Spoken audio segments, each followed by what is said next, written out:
Jean-Marc Beausoleil, corsaire d'hiver.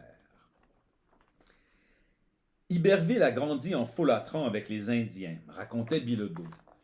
Il a appris à reconnaître les traces de pas dans l'herbe, à lire les marques imperceptibles sur l'écorce d'un arbre frôlé par un passant, à distinguer les légères empreintes des mocassins, à percevoir dans les traces de pas le poids, l'âge et même la race du marcheur.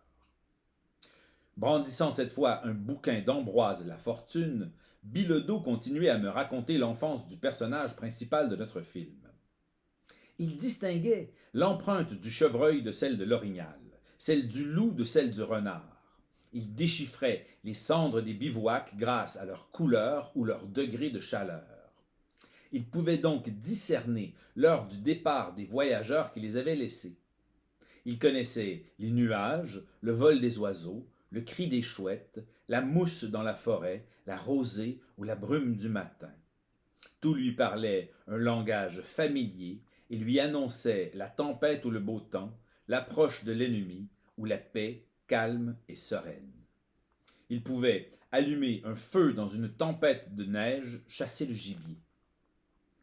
Tétant sa cigarette, le réalisateur récitait les noms des différents bateaux commandés par Iberville comme s'il s'agissait d'un poème d'amour.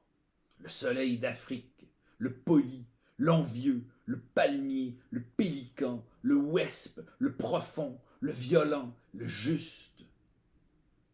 La fortune, le destin, le risque et le défi, tout a commencé très tôt avec notre héros, insistait le cinéaste. Dès l'âge de 12 ans, il s'est engagé clandestinement sur la Jeannette en route vers l'Acadie. Ensuite, il a travaillé sur les navires de son oncle dans la région des Grands Lacs.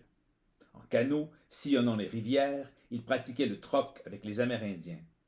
Il déchiffrait le langage de l'eau, apprenait à lire chaque clapotis, à interpréter les reliefs et les ombres.